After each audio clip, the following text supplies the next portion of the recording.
Good afternoon. Yesterday we discussed about negative symptom, diagnostic symptom, then accessory symptoms, keynote symptom, eliminative symptom, then determinative symptom,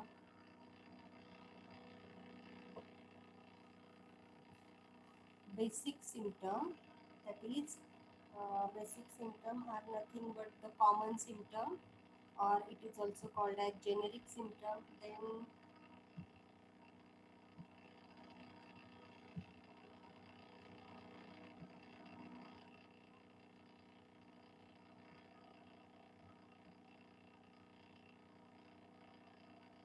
clinical symptoms means the symptoms of the disease.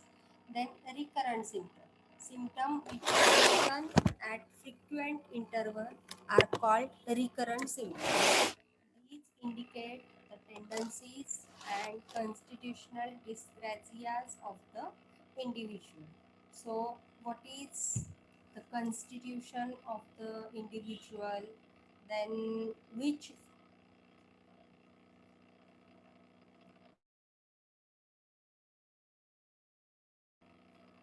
symptoms they return after certain frequent interval, they are called as recurrent symptom.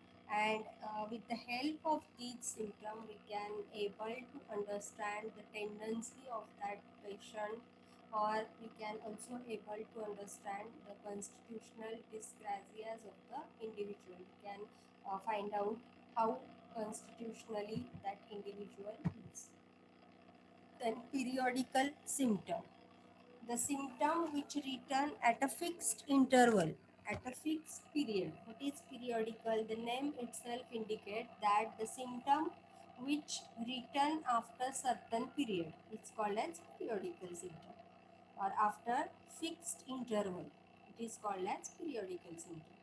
These symptoms are helpful in finding out an indicated remedy. So to find out an indicated remedy, these periodical symptoms are very much important.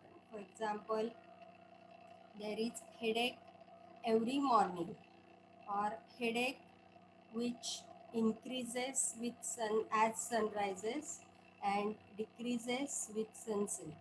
So this is the periodical symptom.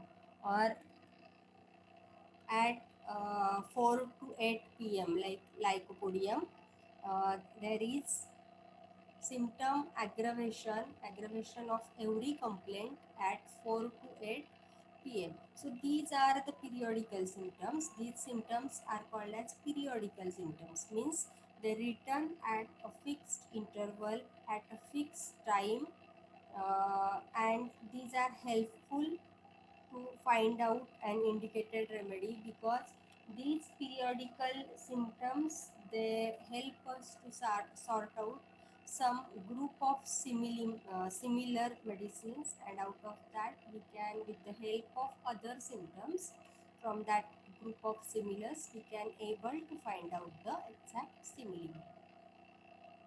They are given a good representation in most of the repertories. So in most of the repertories, as we know, while arranging the rubrics, sub-rubrics, there are in most many repertories there is some criteria to arrange the rubrics and sub-rubrics, and while arranging the sub-rubrics, as we learn in Kent repertory, that while arranging the rubrics and sub-rubrics, there is some specific criteria to arrange the rubrics and sub-rubrics, that is site, time, modality and extension.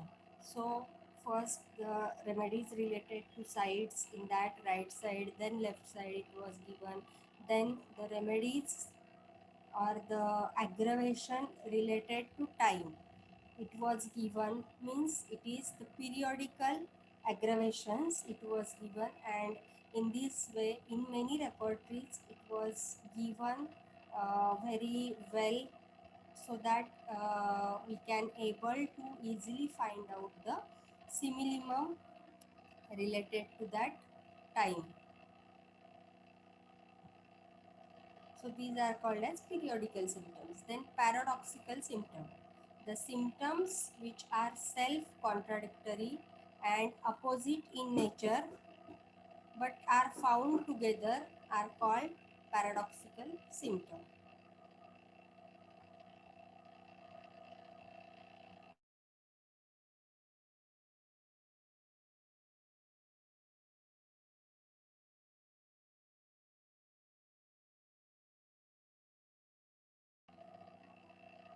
Symptoms which are self-contradictory and opposite in nature but are found together means they are opposite in nature, they are contradictory, they are not expected in that condition, but we get that symptom.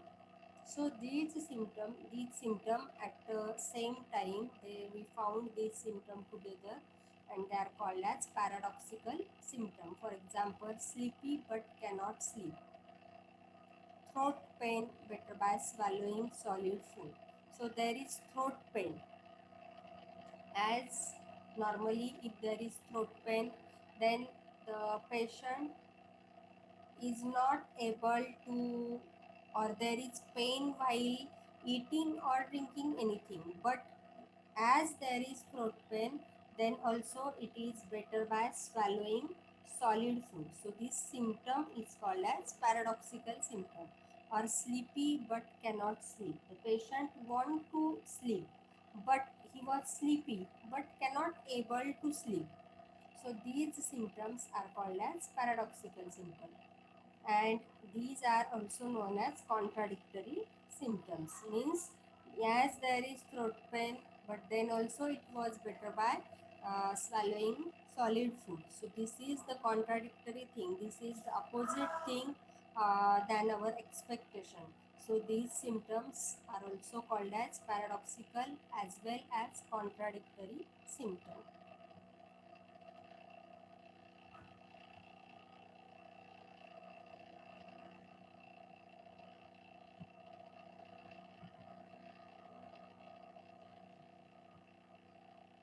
Then accidental symptom. What is accidental symptom?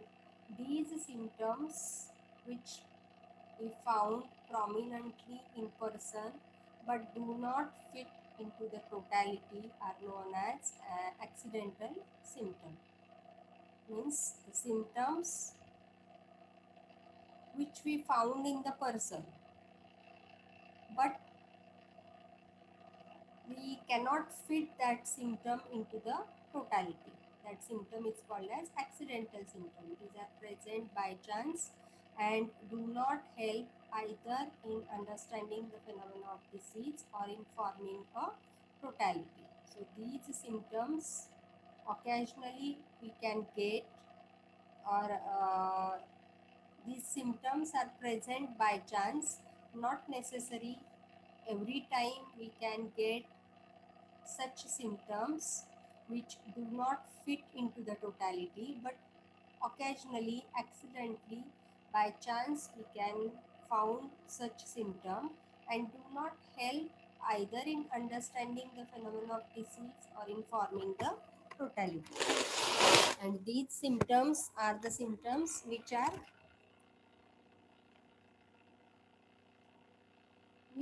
do not help us in forming a totality as well as in understanding the disease condition, the condition of the patient in disease state. So these are called as accidental symptoms. Means the symptoms which are found prominently prominently in person but do not fit into the totality are known as accidental symptoms. Means we found prominently in the patient, these symptoms we found prominently in the patient, but these symptoms we cannot consider in totality and they are present by chance and do not help us in finding or in understanding the disease as well as in constructing the totality of the patient. So these are called as the accidental symptoms. Then pathological symptoms. When a common pathological feature exists at two or more than two locations, the feature is known as pathological general. So, when we found a common pathological symptom at two two or more places, then it is called as the pathological general. Means one condition, pathological feature we found at more than two places, more than two locations in the person. It is called as pathological general symptom. What is pathological symptom? That we already discussed, that the symptom related to disease. So when we get the symptom related to disease condition at only one part, then it is called as a particular symptom or the symptom of that particular organs pathology or particular parts pathology. But when we found such symptoms in more than two parts, then it is called as pathological general symptom. They are important for prescription by Dr. Boger's approach. So when we are prescribing, when we are repertorizing with the help of Boger's approach, when we are going to find out the simillimum with Dr. Boger's approach, then such pathological symptoms, pathological general symptoms, they are helpful. Means disease symptoms, they are helpful, because Dr. Boger, he was giving importance to clinical conditions. Then queer, rare, strange symptoms. These symptoms are nothing but the queer, rare, strange symptoms. This is given, or this classification is given by our master Dr. Hahnemann, and afterwards these symptoms are called as keynote symptom, characteristic symptom, as well as the individualizing symptoms. So these PQRS symptom or queer, rare, strange symptoms, these are characteristic symptoms which help in individualization. These may occur among mental, physical general and particulars. So, uh, at while constructing or while taking the case, while collecting the symptoms from the patient, we have to collect the symptoms. We all know that we collect the symptoms in detail. We ask the history of the patient in detail, and we collect the symptoms of mental general, physical general as well as particular. And at that time we have to there are chances that we may get any characteristic particular symptom, any rare strange symptom in mental symptoms, in physical general symptoms, or in physical or in particular symptoms. So these are the symptoms which help to individualize the patient.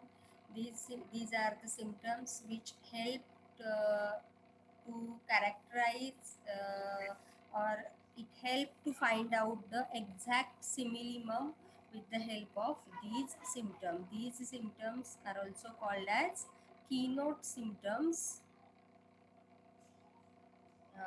and these are helpful especially in acute cases, as we discussed already about keynote symptom also. Then grading symptoms. Dr. Kent, grading of the symptom.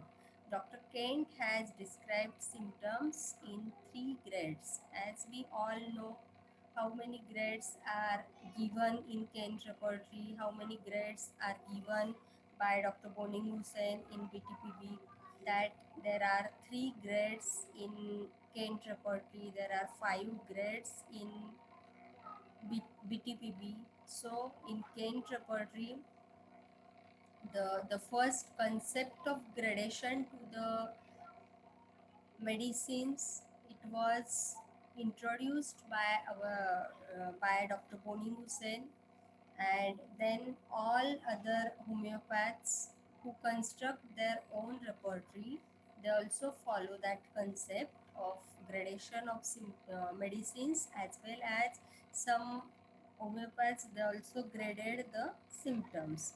So the first grade symptom are those which are proved by all the majority of provers. There can be no doubt about such symptom, for all prover felt the state very strongly.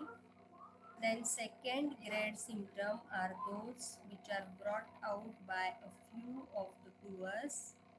They do not run through the whole family of the provers, but they have been confirmed and verified occasionally. And the third grade symptom are those which are brought out by very few provers, have not been confirmed by reproving, but have clinical verification. In this way, how he decide the grades, how he decide the importance of that symptom in any particular medicine. So he decided the importance, he gave the grades according to the importance, according to the during drug proving. As we all know that while proving any medicine, that medicine was proved at the same time on different individuals at different places, on many individuals. So while proving the medicine, if many provers or majority of the provers they gave the symptom after drug proving, then these symptoms, they are strong symptom of that medicine, and they have given the first grade.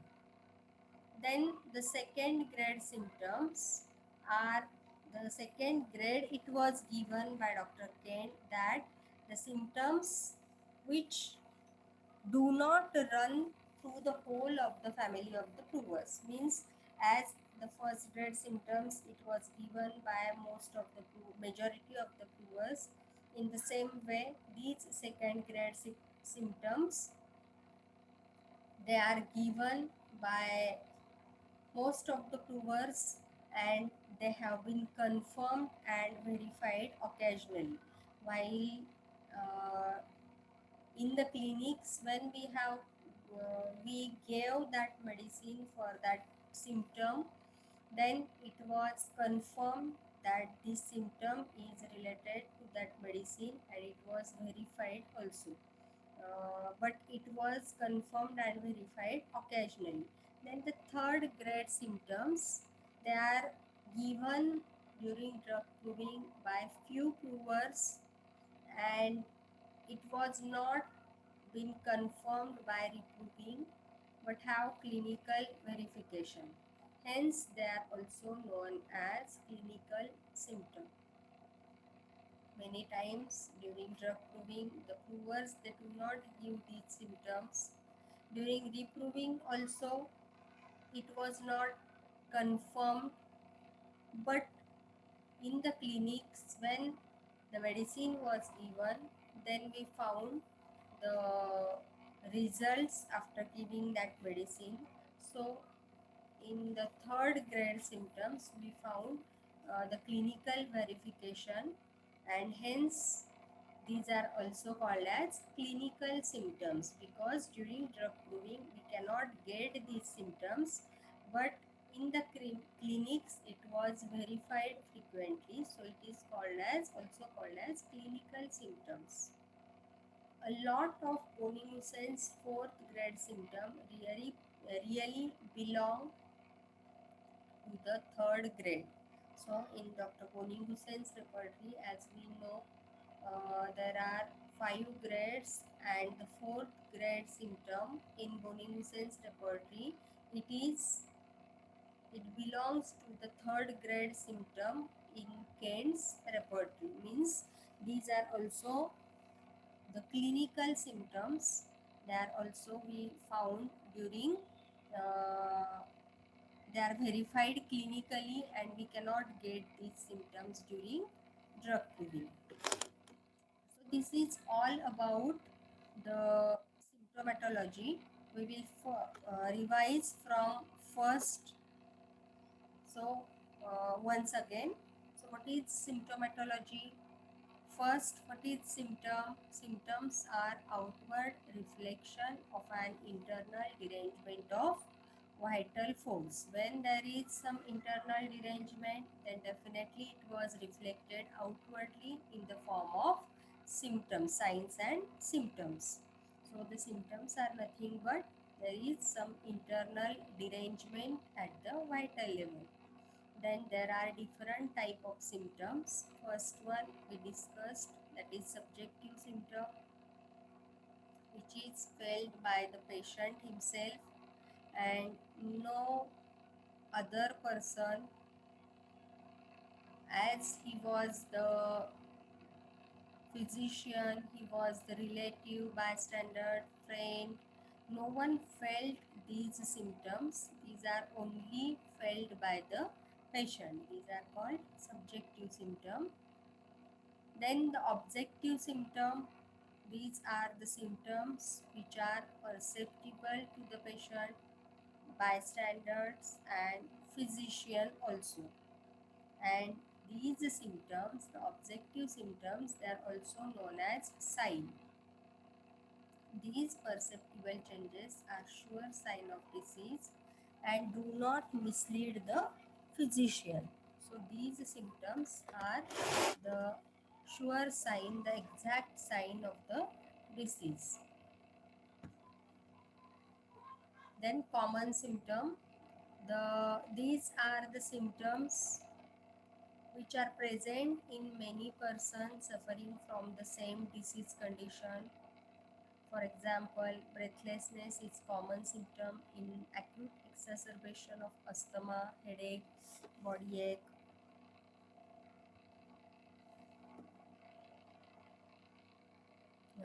Body ache is headache and body ache is common symptom of fever.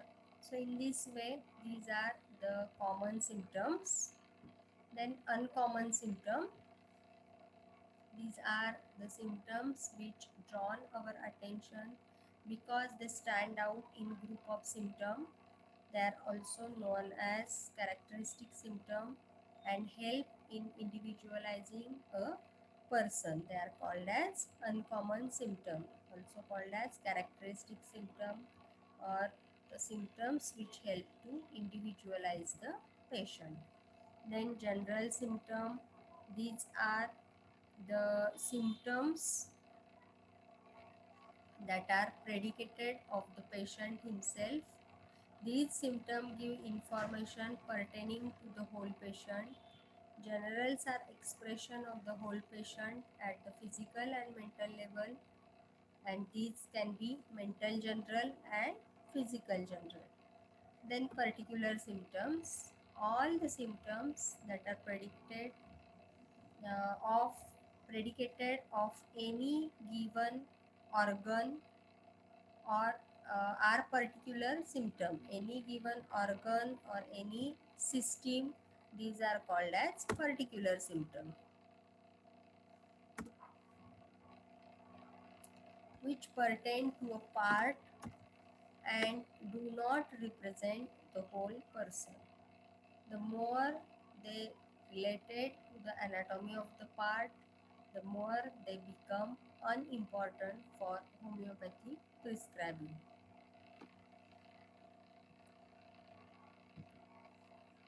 Complete symptom. These are the symptoms which are having location, sensation as well as modality. Then incomplete symptom, the symptom which is or there is lack in any one of these three elements, that is location, sensation or modality. If there is lack of any one element, in the symptom, then it is called as incomplete symptom.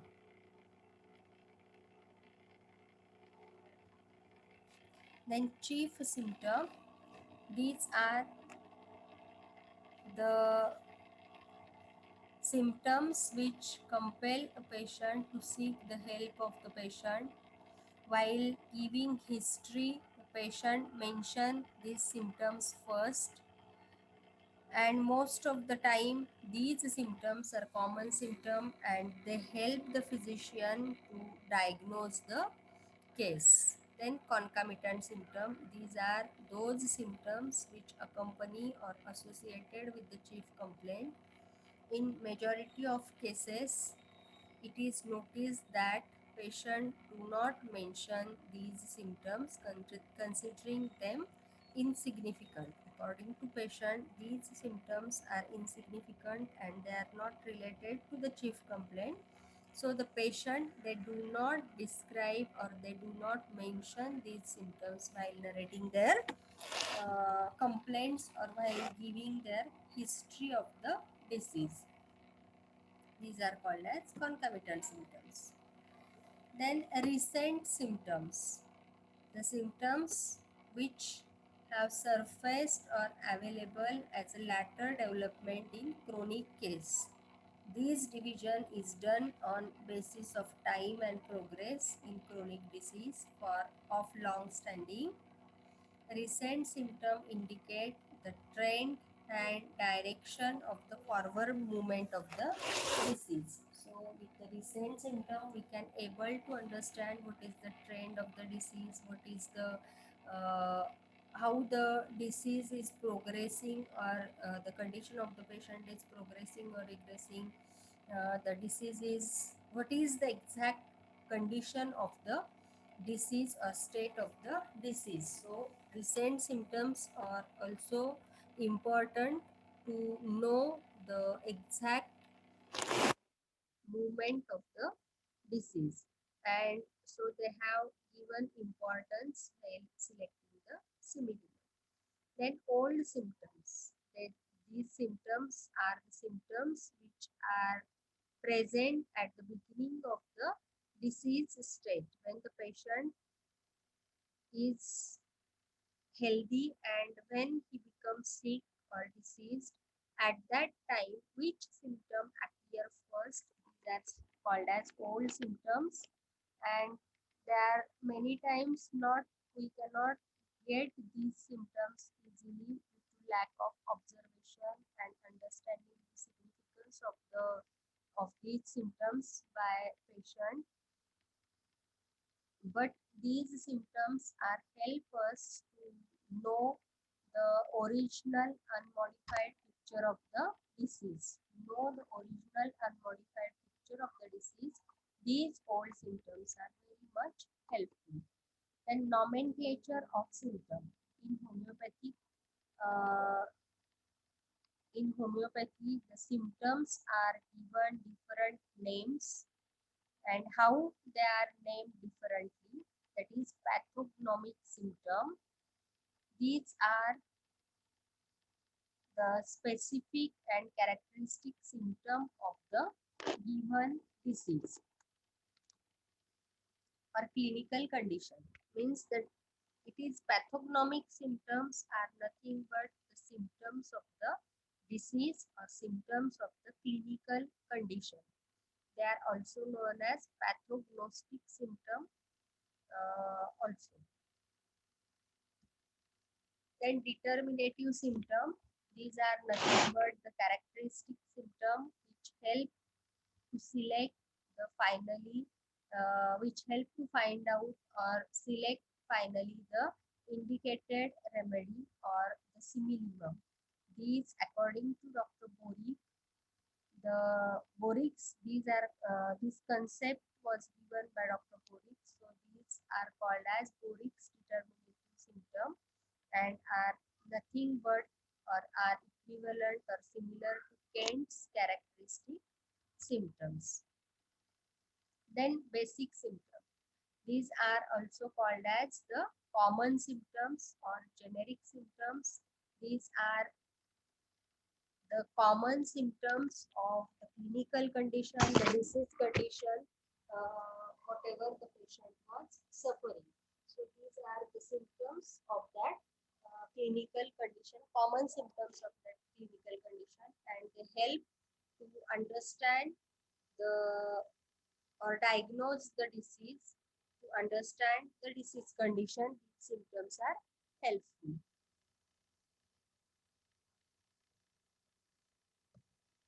Then diagnostic symptom, they are helpful to diagnose the case. Many times when we cannot get only one or two symptoms, or we cannot get any uncommon symptom in the case, then at that time, especially in one-sided diseases or in chronic disease, when we get only one two symptoms, and these are also common symptoms of that disease condition, then at that time we have to prescribe according to the clinical condition, according to the diagnosis, and at that time the diagnosis, the proper diagnosis, it is necessary. And in such condition, the diagnostic symptoms are useful, as well as when the the pathology was too advanced. In that case also, to palliate, to give temporary relief to the patient, we have to prescribe according to these common symptoms. We have to prescribe according to diagnosis of the patient, and we have to find out the medicine with the help of his clinical condition.